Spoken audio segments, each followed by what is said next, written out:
Assalamualaikum warahmatullahi wabarakatuh. Kembali lagi dengan saya Zulkifli Hasim. Video kali ini Kak Jul akan menjelaskan materi tentang vektor dimensi 3. Sebelumnya, bagaimana kabar kalian adik-adik? Selalu jaga kesehatan ya, sebab kondisi saat ini yaitu dikenal dengan virus corona. Jadi kalian harus memakai masker, selalu cuci tangan, dan selalu jaga jarak ya. Jadi untuk video kali ini yaitu Kak Jul akan menjelaskan materi vektor dimensi 3 yang kompetensi dasarnya yaitu 3.2, di mana berbunyi menjelaskan vektor, operasi vektor, panjang vektor, sudut antar vektor dalam ruang berdimensi 2 atau bidang dan berdimensi 3. Tapi untuk video kali ini Kak Jul akan menjelaskan vektor berdimensi 3. Sedangkan untuk kompetensi dasar keterampilannya yaitu 4.2, menyelesaikan masalah yang berkaitan dengan vektor, operasi vektor, panjang vektor, sudut antar vektor dalam ruang berdimensi 2 atau bidang dan berdimensi 3. Adapun indikator yang terdapat dalam video tersebut yaitu dikenal dengan IPK atau indikator pencapaian kompetensi, yaitu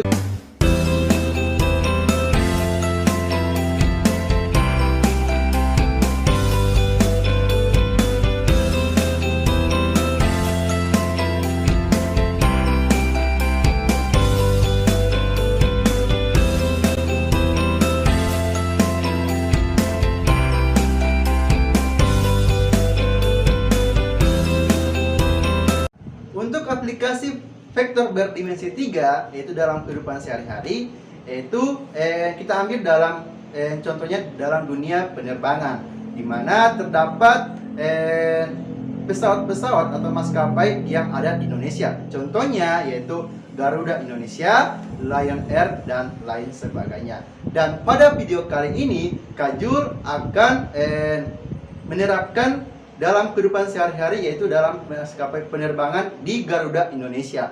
Berikut adalah contoh video yaitu di mana terdapat bagian-bagian di dalam pesawat Garuda Indonesia. Adik, ini adalah merupakan kabin pesawat di mana terdapat tempat istirahat para penumpang, serta tempat duduk, dan ini ada merupakan bagasi di mana diletakkan barang-barang penumpang untuk bagi pesawat. Nah, ini merupakan kokpit atau flight deck. Nah, di sini terdapat navigasi. Nah, di sini merupakan ada angka-angka di mana ada X dan Y yang menunjukkan untuk pesawat itu bisa terbang dengan aman. Di sini ada tempat duduknya pilot dan ada kopilot sebagai asistennya kapten pilot. Ya, tadi itu kalian sudah melihat ya bagian-bagian dalam pesawat, di mana terdapat bagian di kokpit, bagian di kabin. Nah, bagaimana pertanyaannya itu bagaimana pesawat itu bisa terbang? Nah, jadi pesawat itu bisa terbang itu ada alurnya. Alurnya seperti apa? Yaitu menggunakan sistem navigasi, yaitu sistem yang digunakan untuk menentukan posisi bumi dengan menggunakan satelit. Nah, di mana sistem navigasi yang itu mengirimkan data posisi yaitu garis bujur, garis lintang, dan ketinggiannya. Nah, jadi sinyal waktu dari satelit ke alat penerima di permukaan bumi. Oke, di gambar kedua ini yaitu merupakan petugas yang berada di bandara, di mana petugas tersebut menerima data dari satelit, kemudian diolah datanya, kemudian dikirimkan lagi di satelit, dan satelit akan dikirimkan di pilot nanti. Adik-adik, ini adalah gambar satelit, di mana satelit ini yaitu yang sudah saya jelaskan tadi, di mana satelit ini yaitu akan mengirimkan data dan menerima data dan diolah dan dikirimkan di pilot, sehingga pesawat itu bisa terbang dengan keadaan yang aman. Oke. Ini berikutnya yaitu tadi kan sudah saya jelaskan, yaitu di mana terdapat 3 posisi bumi, yaitu garis lintang, garis bujur, dan ketinggian, yaitu dengan menggunakan sistem koordinat dimensi 3. Itulah materi kita hari ini, yaitu mengenai tentang sistem koordinat dimensi 3, di mana terdapat garis X terdapat 3 sumbu, di mana ada garis lintang, garis bujur, dan ketinggian. Nah, di mana garis X ini merupakan garis lintang, dan garis Y merupakan garis bujur, dan garis Z merupakan ketinggian. Kemarin kan kita sudah membahas tentang dimensi 2 dan bagaimana cara menggambarnya pada dimensi 2. Dan kali ini kita akan membahas pada dimensi 3. Bagaimana cara menggambarkan dimensi 3-nya, yaitu berikut gambarnya. Ya, baik. Di sini kita akan menggambarkan suatu vektor di koordinat kartesius dimensi 3. Jadi soalnya itu berbunyi, gambarkanlah titik A, di mana titik A itu min 2, 4, dan 6. Sedangkan titik B yaitu 3, 4, dan min 5. Ya. Jadi sebelum kita menggambarkan, kita harus mempersiapkan bahan-bahannya dulu agar mempermudah kita dalam menggambarkan. Yang pertama yaitu kita membutuhkan suatu mistar. Nah, di mana mistar ini berukuran 30 cm atau bisa lebih tergantung yang kita gunakan, yang kita punya, ya.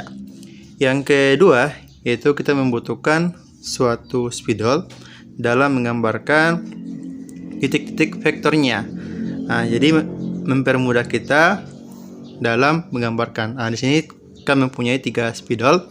Jadi di mana ada 3 sumbu juga, yaitu X, Y, dan Z. Oke, langsung saja kita bahas di soal pertama, yaitu pada gambar pertama itu terdapat titik A, titik min 2, 4, dengan 6. Nah, jadi untuk pemberitahuan di R2-nya itu yaitu terdapat 2 sumbu. Nah, sumbu X dan sumbu Y saja. Sedangkan di R3 ini terdapat 3 sumbu, di mana yaitu sumbunya ada sumbu pertama itu sumbu X, ya, sumbu X, ya, sumbu Y, dan sumbu Z, ya, Z. Oke. Nah, untuk sumbu X-nya itu terdapat sumbu X positif dan sumbu X negatif. Nah, sedangkan Z-nya juga di mana kan soalnya kan ada min 2, 4, dengan 6. X-nya itu di min 2 kan, di arah negatifnya. Sedangkan yang ini merupakan arah positif. Ini Y positif, yaitu Z positif. Sedangkan untuk arah negatifnya itu berlawanan, jadi di sebelahnya. Jadi sampai tahingga, min tahingga. Ya, sedangkan untuk Y juga begitu. Ini arah ke negatifnya ke sebelah, sedangkan untuk Y-nya positif di arah kiri, arah kanan maksudnya. Sedangkan Z positif dan negatifnya di bawah.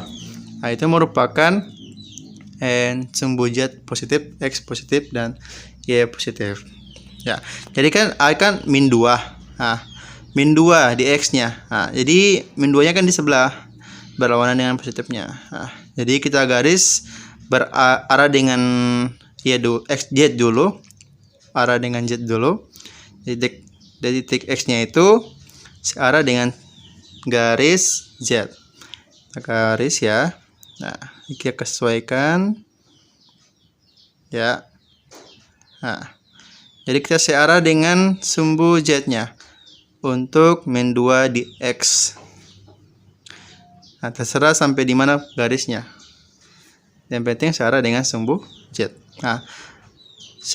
Untuk berikutnya itu searah dengan sumbu Y. Ya, kita garis sesuaikan dengan sumbu Y-nya. Ya, nah kita searah dengan sumbu Y di min 2. Titiknya di min 2. Oke. Kita ambil video lain.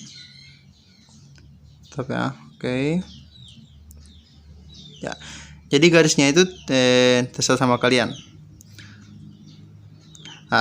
Berikutnya itu di titik 4 di Y, ya.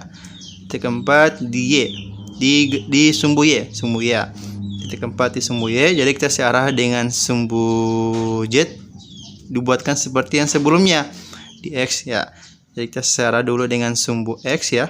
Kita searahkan dengan sumbu X, ya, di titik 4 Y. Oke. Ya, kita garis. Ya. Garis, oke. kita pakai spidol yang berbeda ya, supaya kita lihat mana garis X, mana garis Y, dan mana garis Z. Nah, seterusnya itu searah dengan sumbu Z. Searah dengan sumbu Z positif. Oke. Searah dengan sumbu Z positif. Ya. Jadi kan tadi itu di X searah dengan sumbu X negatif ya, karena X itu min 2. Nah, sekarang 6 di sumbu Z. Jadi kita searahkan dengan sumbu X dan sumbu Y untuk garisnya di titik 6. 6Z. Oke, kita searahkan dulu dengan sumbu X. Ya. Searahkan. Ya. Oke. Harus lurus. Ya, supaya gambarnya jadi bagus. Spidol lain supaya garisnya berbeda. Oke. Nah, ini searah dengan sumbu X negatif karena X-nya itu min 2. Ya. Min 2 berarti negatif ya. Oke, kita searahkan dengan sumbu Y. Sumbu Y positif karena nilai sumbu Y itu bernilai positif. Oke. Ya, kita garis ya, sesuaikan dengan sumbu Y. Harus simetris. Ya, kita sudah menggambarkan yaitu titik Z-nya itu X-nya searahkan dengan sumbu-sumbunya, sumbu X, sumbu Y, dan sumbu Z. Nah, sekarang kita titikkan dulu titik pertemuannya. Pertemuan Z dengan X. Nah, terus untuk Y dengan Z. Terus untuk X dengan Y. X dengan Y ya. Kita buatkan titik potong. Titik temu. Ya. Sekarang kita buatkan garis bantu untuk menentukan pertemuan ketiga titik ini supaya kita dapat titik vektornya, titik vektor min 2, 4, hingga 6 ya.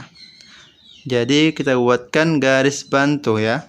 Ya, ini kan sudah dapat garis Y ya bertemu dengan sumbu Z. Nah, sekarang kita buatkan garis bantu. Nah, nantinya ini akan membentuk suatu bangun ruang. Nah, jadi kita buatkan garis bantunya. Ya.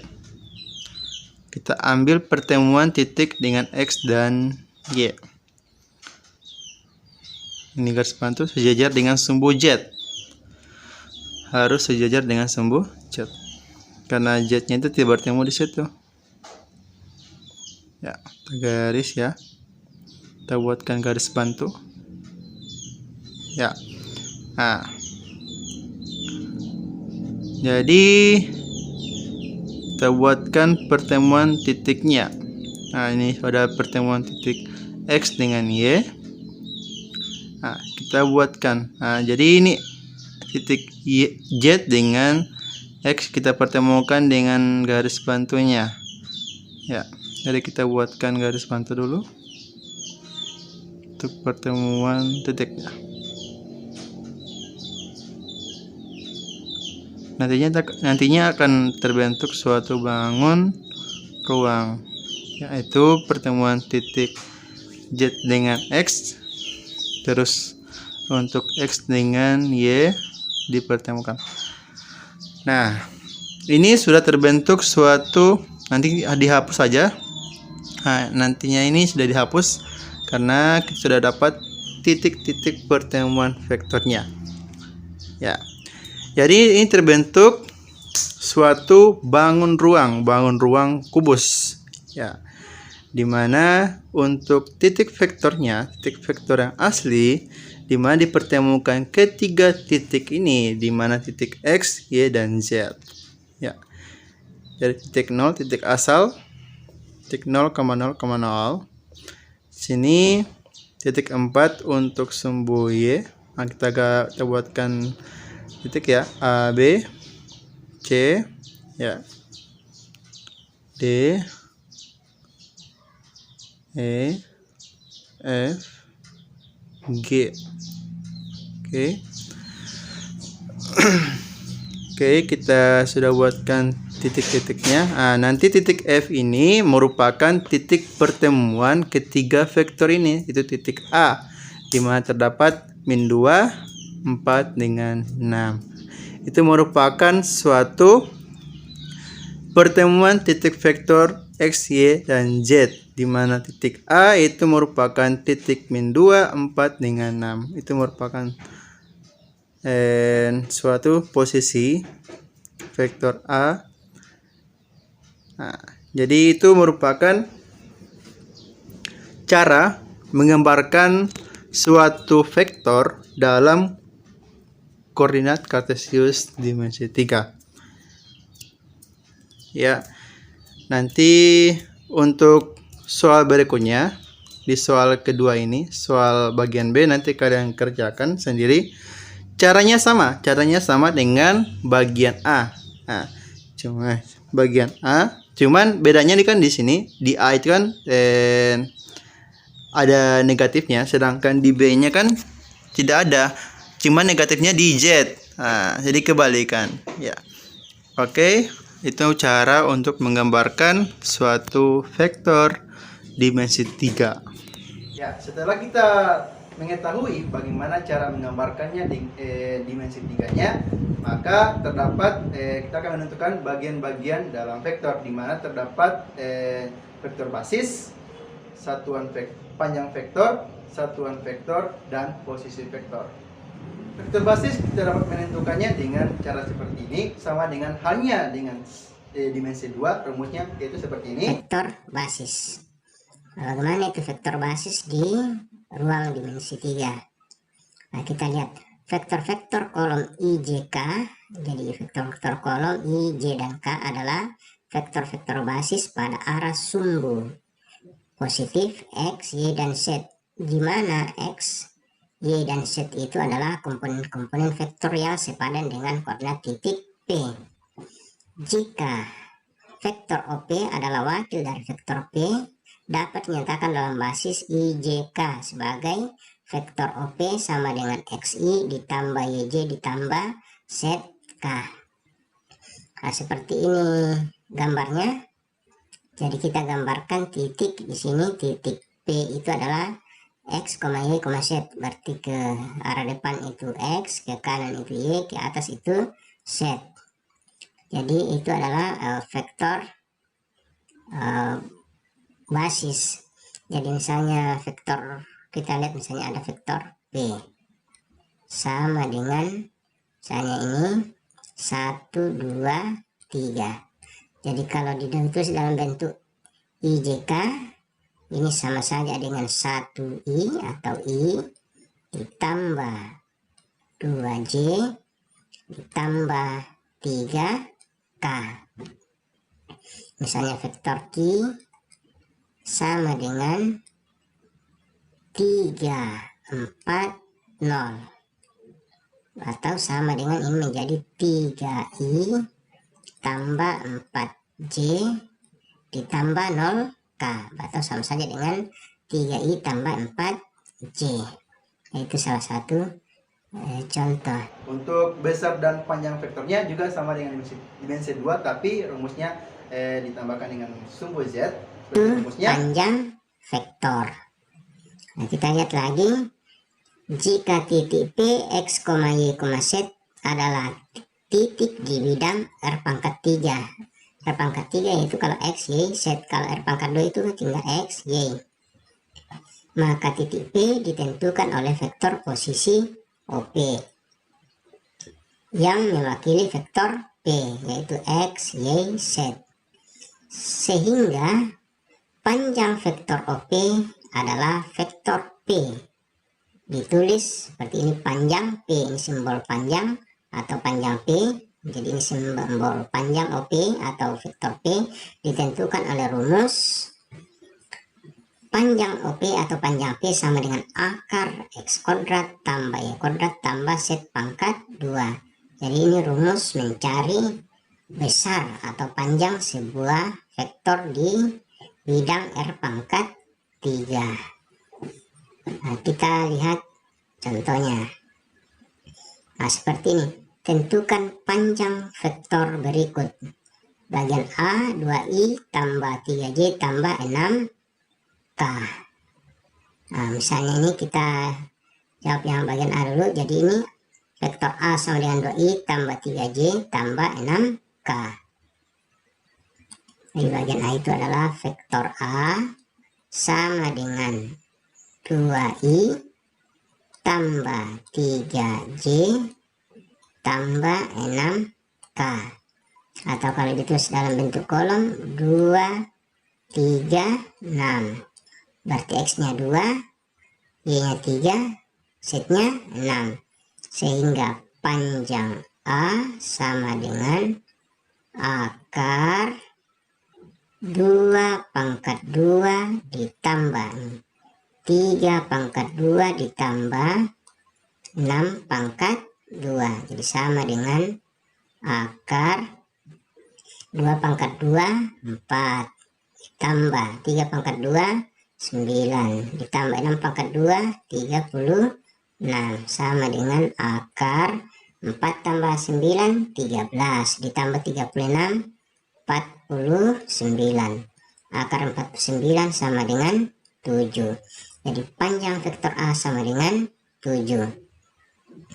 Sekarang bagian B. Ada bagian B. Dan vektornya, vektor B sama dengan 3i dikurangi j kurang 4k.